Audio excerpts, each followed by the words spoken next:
Shalom, Shalom. Before we're going to start off by giving our praise and glory to Yahweh, Bashim Shah, Bashim Kakurash, give honor to the elders and apostles of the Muslim salutations unto the elect. Today's lesson is going to be on mysteries of the Lord.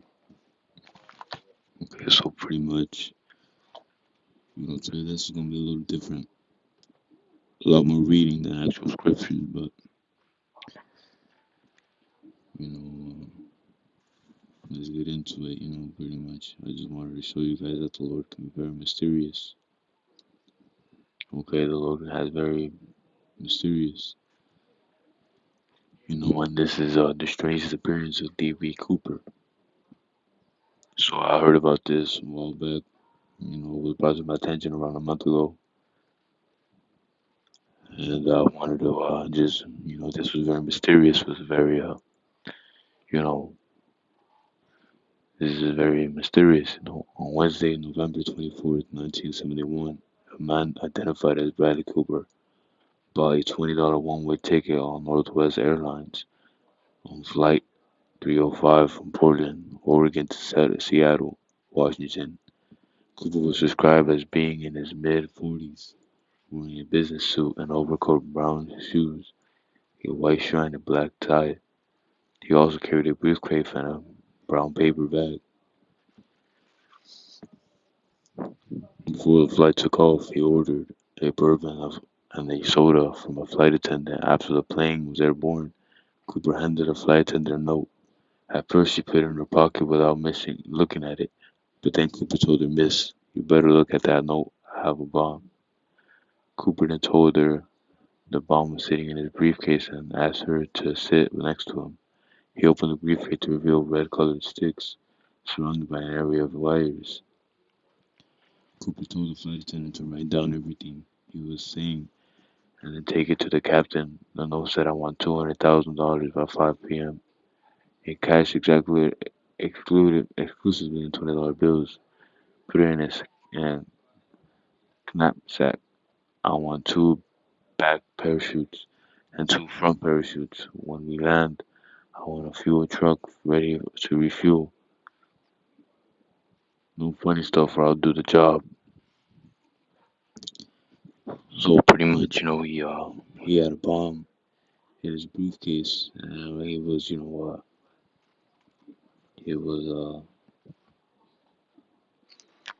ready to blow himself up along with the plane. FBI agents assembled to ransom money from several Seattle area banks, and Seattle police obtained the parachute from a local skydiving school. When Cooper claimed his demands were met, he allowed all passengers and some of the crew to exit the plane. Cooper told the remaining crew to refuel the plane and chart a course to Mexico City while staying below 10,000 feet. During the flight, Cooper put on a pair of dark wraparound sunglasses, which made it into the official sketch and became famous to anyone investigating the case. A little after 8 p.m., and somewhere in between Seattle and Reno, Nevada, Cooper jumped off on the rear door of the plane with 2 parachutes and the money. He was never seen again.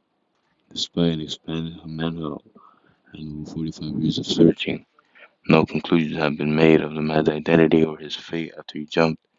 It is called one of the greatest cold cases in the FBI and U.S. history.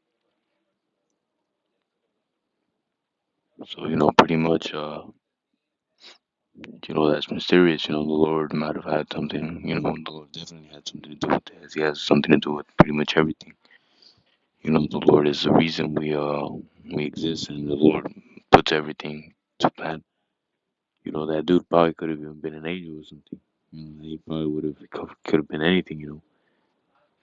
The Lord, he ordained it because if nobody knew who he was before and nobody knew who he was after, a man with no identity, is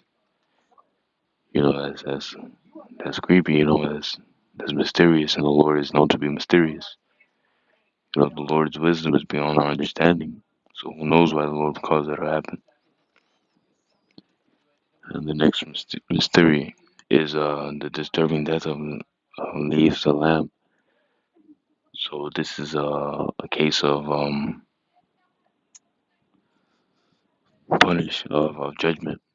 On January 26, 2013, 21-year-old Canadian tourist Elisa Lam checked into the Seattle Cecil Hotel in downtown Los Angeles when she never checked out on February 1st nor had any contact with her parents. The Los Angeles Police Department was contacted on February 19.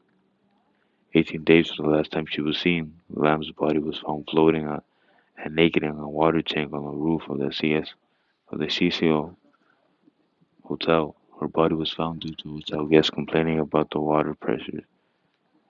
One couple even reported that the water was coming out black and had bad taste. According to the hotel's manager, when Lam first checked in, she was staying in a hostel-style room with the travelers, but later was moved to a private room due to complaints from her roommates about odd behavior. The last time she was seen was on surveillance footage on the hotel's elevator. The footage showed Lam acting strange and peculiar, almost like if she was hiding. She also moved her hands in strange ways, and it looked like she was talking to someone who was out of the security camera view. After her body and the surveillance footage were found, it would suggest that she was on some type of hallucinogenic drug, even though Lam took 4 different medications from her bipolar disorder. Toxicological studies reported that there were no traces of any drugs or alcohol that could have contributed to her death. This was also a theory that she was murdered and died as a result of drowning, but the autopsy showed no evidence of trauma. To this day, no one knows she was able to access the roof or climb the water tank and shut the 20-foot lid by herself.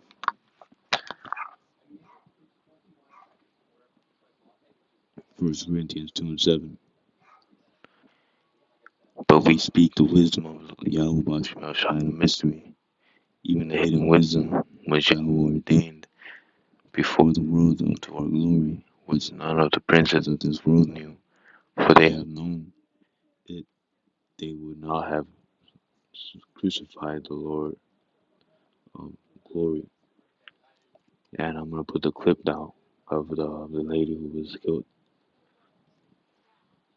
So the Lord is very mysterious. The Lord is very scary. I'm gonna say shalom. On February 19th, 2013, the naked corpse of a young woman was found floating in the water tank atop downtown LA's Cecil Hotel. The hotel's maintenance workers had gone to check on the rooftop tank after guests complained that their water tasted funny.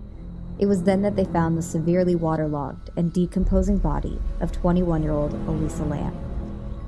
Lam had been reported missing more than 2 weeks earlier, and though her death was ruled an accidental drowning, no one knows why or how she ended up in that tank in the first place.